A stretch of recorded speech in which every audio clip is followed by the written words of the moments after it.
অনেক লম্বা মানুষ ছিল।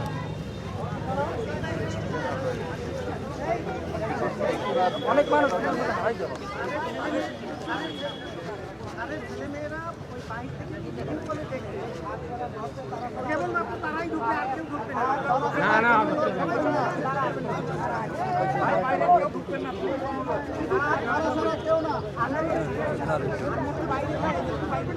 ইন্না লিল্লাহি ওয়া ইন্না ইলাইহি রাজিউন। আসসালামু আলাইকুম। যে ভিডিওটা দেখছেন, দেখেন এক পাশে একটা ব্যক্তিকে কিছু পুলিশ আদালত প্রাঙ্গণে নিয়ে যাচ্ছে তার বিচার করার জন্য, আর এক পাশে একটা খাটিয়ায় একটা লোককে দাফন করার জন্য কবরস্থানে নিয়ে যাচ্ছে। আসলে দুইটা ভিডিওর কম্বিনেশনে যে লাশটা দাফন করার জন্য নিয়ে যাচ্ছে, ইনিই হচ্ছেন বাংলাদেশের সর্ববৃহৎ life insurance company first life insurance কোম্পানির চেয়ারম্যান এবং প্রাইম ব্যাংক এছাড়া প্রাইম লাইফ ইন্স্যুরেন্স কোম্পানির প্রতিষ্ঠাতা। শুধুমাত্র স্বৈরাচারী শেখ হাসিনার সবলের কারণে এবং এখানকার স্থানীয় এক এমপির সবলের কারণে দীর্ঘ 12টি বছর সে জেল খেটেছে। জেলের ভিতরে থাকার কারণে তার অনেক ব্যাধি, অনেক কিছু ঘটেছে। এক কথা, তিনি জেলের মধ্যেই মারা গেছে। দেখেন একটা মানুষ কিভাবে নিঃশেষ হয়ে গেল, শুধুমাত্র জেলের মধ্যেই তার জীবন প্রদীপ শেষ হয়ে গেল। আসলে এই ব্যক্তি শুধুমাত্র সামান্য কোনো ব্যক্তি নয়, কারণ দক্ষিণ অঞ্চলে যদি আপনি যান, দক্ষিণ অঞ্চলে যতগুলো শিক্ষা প্রতিষ্ঠান আছে তার মধ্যে যদি 1 নম্বরে কোনো শিক্ষা প্রতিষ্ঠান ধরেন, সেটা হচ্ছে আমানুল্লাহ শিক্ষা কমপ্লেক্স। অর্থাৎ ওখানে সব কিছু আছে। এই যে এরিয়াটা দেখতেছেন, এই যে বিশাল একটা কর্মযজ্ঞ, এখানে কলেজ, তারপরে আপনার মাদ্রাসা, তারপরে ইউনিভার্সিটির মতো ক্যাপাসিটি, এছাড়াও হসপিটাল, এছাড়াও অনেক কিছু করার কথা ছিল।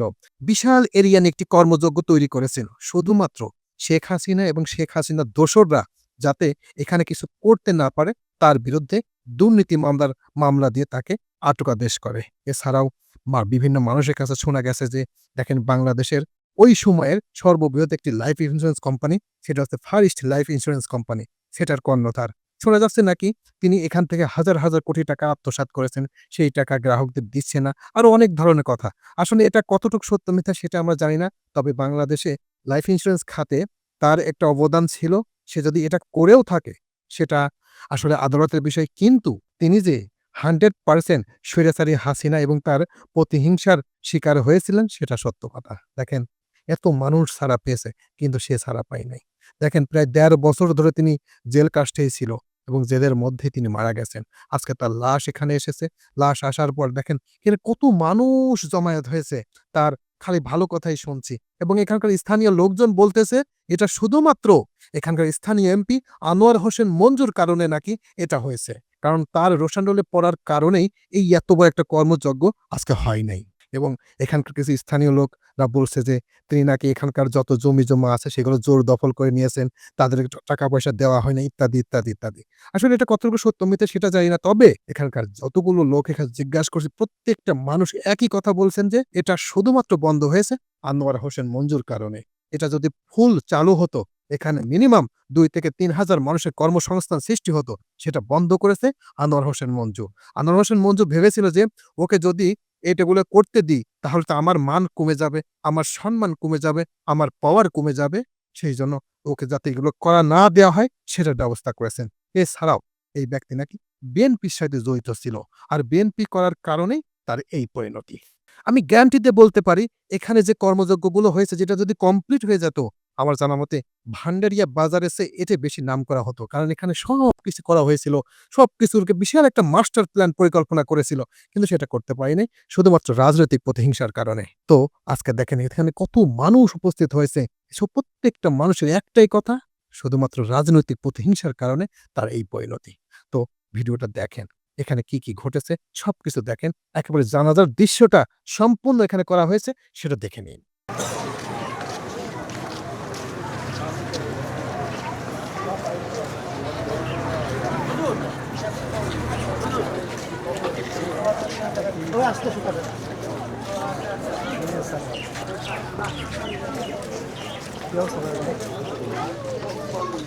কবর কবর কবর কোন জায়গা? ওই সাইডে।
আগে টিভি যাই ভালো করে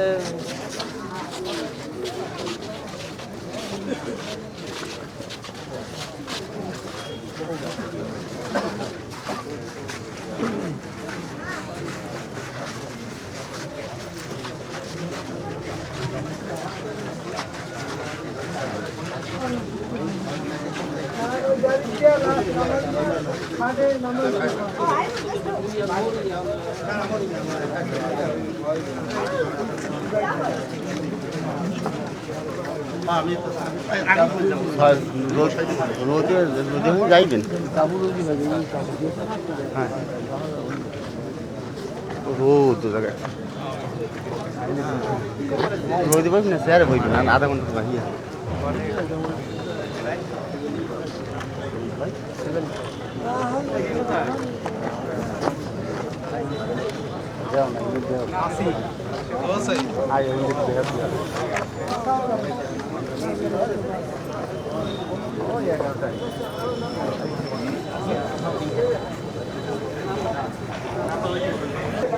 শাড়ি, সেই শাড়িগুলো আমরা খুব সুন্দরভাবে যাতে এখানে দাঁড়িয়ে আমরা জানাজায় অংশগ্রহণ করতে পারি সেজন্য আমি সকলের প্রতি আহ্বান জানাবো।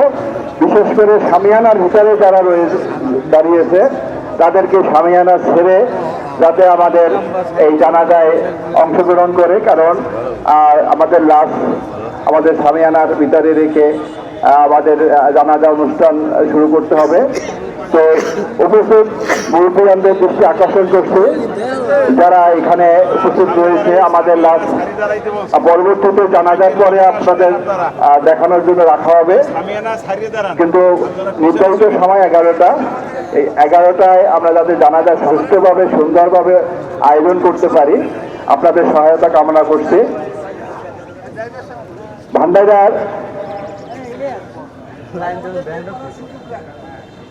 ভান্ডাইরা তথা দক্ষিণাঞ্চলের শিক্ষাক্ষেত্রে যার অবদান, সেই অবদানকে আমরা আজকে স্মরণ করব, তার বীরদের রুহের মাগফিরাত কামনা করে উপস্থিত মুরব্বিয়ানদের দৃষ্টি আকর্ষণ করছে। উপস্থিত মুরব্বিয়ানদের এই যে আমাদের এই শামিয়ানার ভিতরের জায়গাটা আমরা একটু খালি করে জানাজার জন্য আমরা দাঁড়াই, এবং আমাদের সময় নেই, হাতে অল্প সময় রয়েছে, আমরা যাতে সুন্দরভাবে এই আয়োজনটা করতে পারি সকলের সহযোগিতা কামনা করছি। আমরা অবশ্যই মৃতের মৃতকে দেখার জন্য আমরা সময় দিব, যেহেতু নির্ধারিত সময় জানা যায় 11টা নির্ধারণ করা হয়েছে, তাই আমরা চাই যে আমরা অনেকে দূর দূরান্ত থেকে আসবে জানাজায় অংশগ্রহণের জন্য, সেক্ষেত্রে আমরা এই সময়টা সঠিক রেখে আমরা এই জানাজা আয়োজন করতে পারি। পরবর্তীতে মৃতের মুখ দর্শনের জন্য দেওয়া হবে।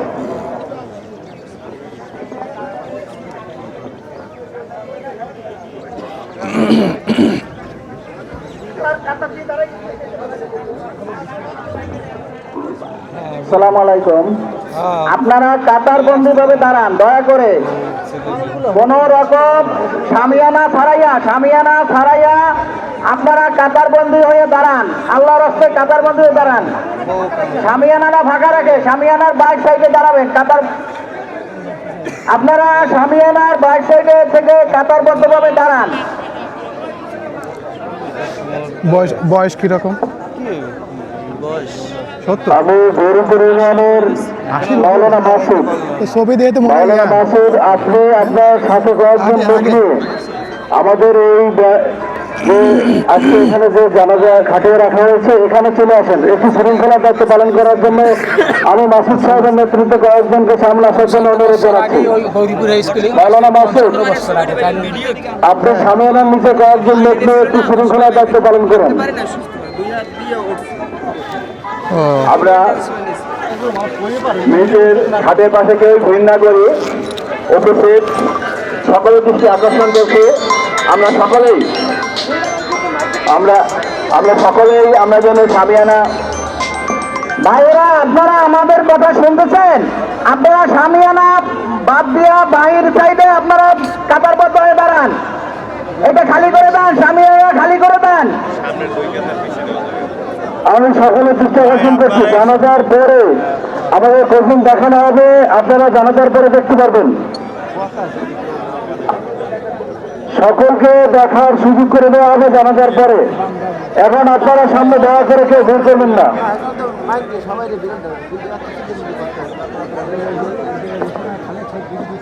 সকলের দৃষ্টি আকর্ষণ করছে, আমরা জানানোর জন্য প্রস্তুতি নেই, আমাদের হাতে বেশি সময় নেই। আমাদের নির্ধারিত সময় 11টায় আমরা জানাজা আয়োজনের জন্য প্রস্তুতি নিচ্ছি।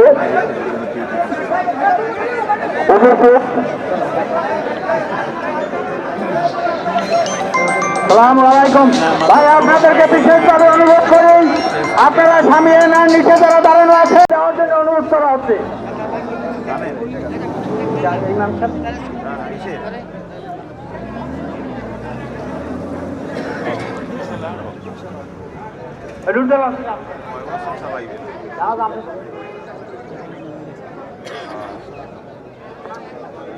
উপস্থিতি মুসল্লিগণ, আপনাদের কাছে বিশেষভাবে অনুরোধ, আপনারা এই সামিয়ানার বাহিরে কাতারবদ্ধ হন। আপনাদের কাছে বিশেষভাবে অনুরোধ, আপনারা সামিয়ানার বাহিরে কাতারবদ্ধ হন। আমাদের জানাজার নামাজ অতি নিকটে, কাজে আপনাদেরকে অনুরোধ করছি আপনারা শৃঙ্খলাভাবে একটু সারিবদ্ধ হন। আপনারা এই সামিয়ানার বাহিরে আপনারা দাঁড়াবার চেষ্টা করেন, এই সামিয়ানার ভিতরে আপনাদের কাছে বিশেষভাবে অনুরোধ, আপনারা একটু দূরে ওই প্যান্ডেলের সামিয়ানার বাহিরে দাঁড়ান। এখন আপনাদের সম্মুখে শোনেন,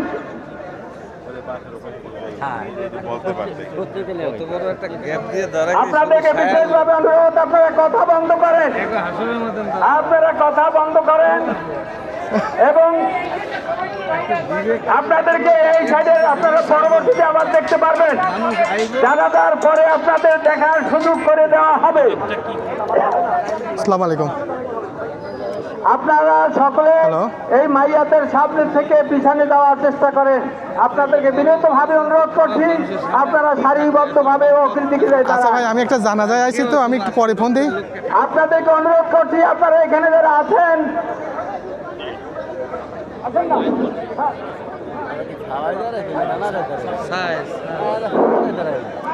সম্মানিত উপস্থিতি, আপনারা মেহরবানি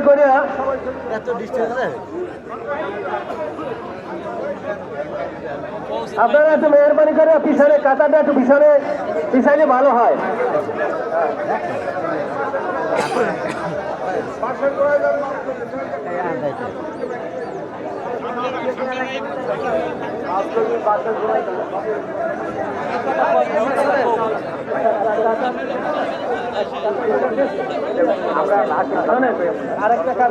আরেকটা কাতার সামনে দেওয়া যায়, আর লাস্ট সামনে আগাম সবাই দাঁড়াইলো।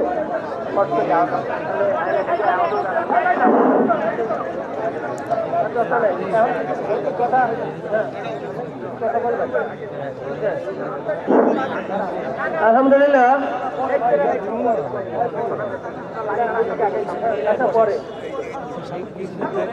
সম্মানিত মুসলিম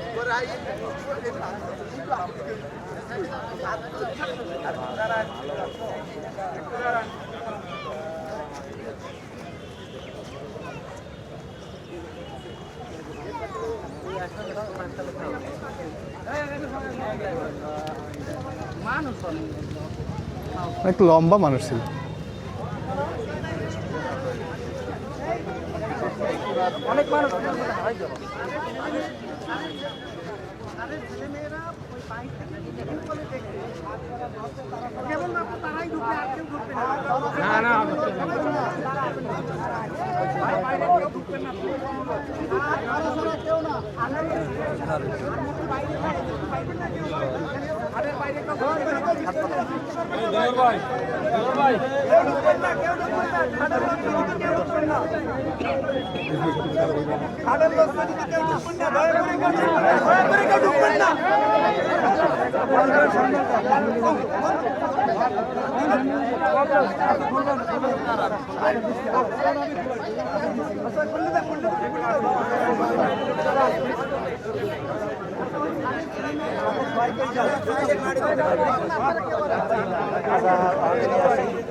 দেখি দেখি সাইড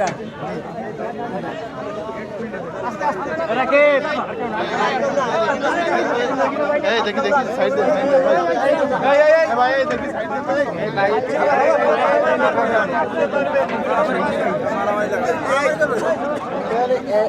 এতগুলো শিক্ষা প্রতিষ্ঠান একটা দোকান নেই।